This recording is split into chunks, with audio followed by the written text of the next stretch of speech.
If you're like me and you're online a lot and you come across these influencers, these gurus, live this very lavish lifestyle who are millionaires, multimillionaires, selling courses possibly, you see these millionaires living their life. And if you're like me and you've once compared yourself to them, or maybe even now you're comparing yourself to them, this video is especially for you because these influencers, these YouTubers, these multimillionaires, what you need to understand and what it comes down to is that everyone is dealt a different hand in life. These people might have grown up with opportunities that you were not given. These people might have knew people that you don't know. And even luck comes into play.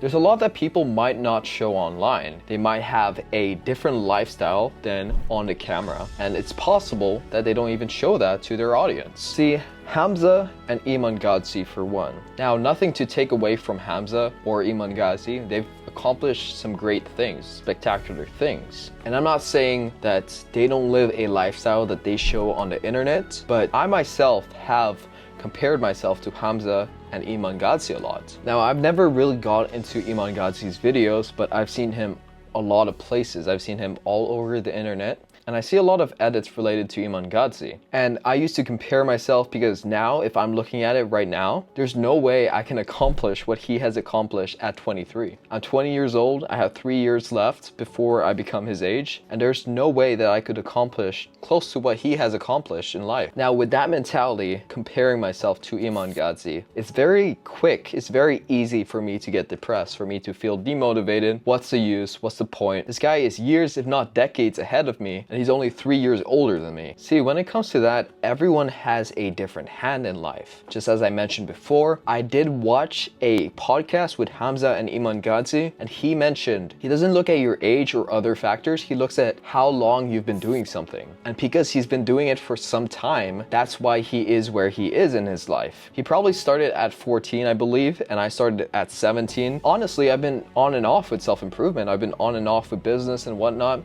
since the age of 17. I've only gotten serious about this year at 20. So he has years ahead because he started early in the game. And just like that, if you're a young teenager, if you're a young kid, taking these gurus' advice, you might actually find that you might be ahead of them in life. You might find that you could start earlier because you took their teachings to heart. You might have an upper hand and you might have a head start. When it comes to Hamza, I used to watch him back when he had 70,000 subscribers, and he has helped me in the gym, believe it or not. He has helped me. I actually wanted to start a YouTube channel back then when I was only starting, but sadly enough, I never got myself to record, and I wish I did. And with Hamza, I believe he started self-improvement at 22. So you and I, not to take anything away from Hamza because he has accomplished something great. If you're looking at his YouTube channel, if you're looking at what he has accomplished, he has done a lot in his life. Not to take anything away from him, he started self-improvement at 22.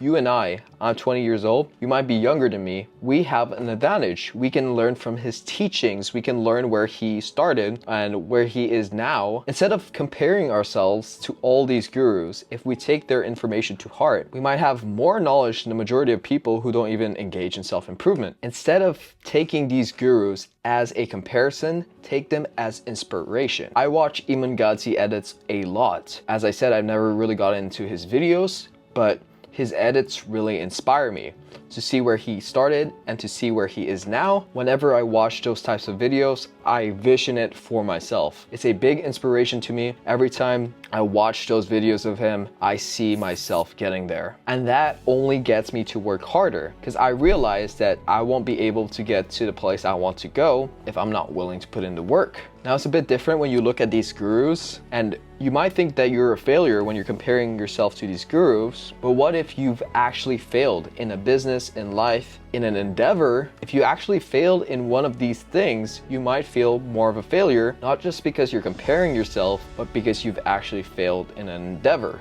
See, I failed a lot in my life. I failed a lot. I've lost everything I had when I was 19 years old, which is about a year ago.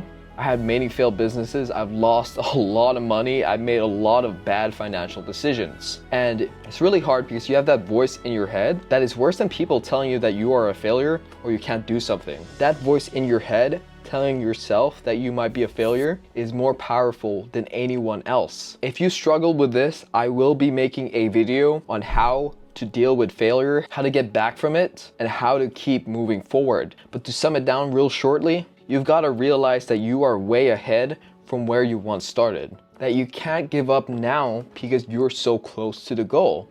Even if the goal is 5 years down the line, you are still closer than when you started. You have more knowledge than when you started. You can't give up now because you have more knowledge, you have more strength, you are stronger, and you are so close to the goal. Now, as I said, I'll talk more in depth on this in another video. Now, we always hear the term that comparison is the thief of joy. The more you compare yourself to these gurus, the more joy will be taken away from you. And that's just basic facts. Now, I'm gonna give you very practical advice that might even cause you to stop watching my YouTube channel. But in reality, I want the best for you.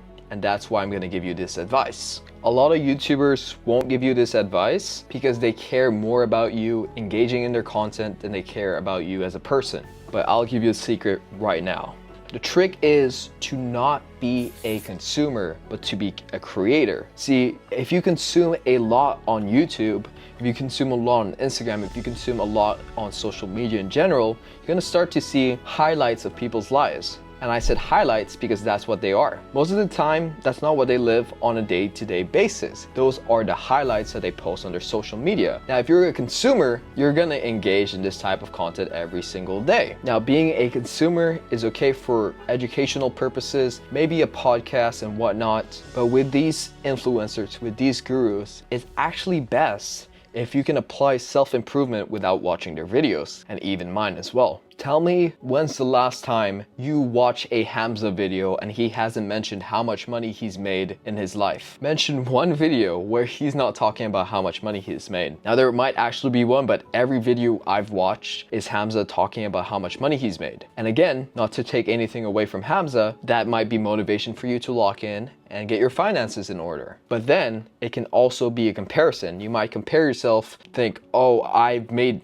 no money compared to him, I've done nothing compared to him, and might get discouraged. So even self-improvement has a sort of comparison in it, because you can get a hint of what kind of life that person is living. That's why at the end of the day, it's best to apply self-improvement without consuming content from these influencers, gurus, and whatnot. And I highly suggest you become a creator instead of a consumer. You start posting your own content, you start doing your own self-improvement content, and motivate other people. I'm gonna tell you up front, in the space of self-improvement, I don't consume any content. The only content I might consume in the space of self-improvement would be podcasts, educational content, Andrew Huberman, stuff like that. But I haven't watched these gurus, I haven't watched Iman Gadzhi, Hamza, and whatnot for a really long time now, because I focus on being a creator and not a consumer. Now, as I said, this is really brutally honest advice. This might stop you from watching my YouTube channel. If it's best for you, I don't blame you. As I said, I stick to my word. I want what's best for you. And that's why it's very important for me to give you the advice up front. Now, that's my advice. That's how I've dealt with comparisons to these gurus, these influencers, and whatnot. And just remember, you're on the right path. You just gotta keep moving forward. You're doing the right thing. And at the end of the day, it's better to consume self-improvement content than all types of other dopamine. So honestly, it's not so bad if you can watch these videos and not compare yourself, or learn to detach yourself from comparisons and use them as inspirations instead. Now, remember, hard work makes the dream work. If you want to see more content like this, be sure to subscribe so I can keep making videos. I drop out of my masters for a reason. I'll catch you guys later.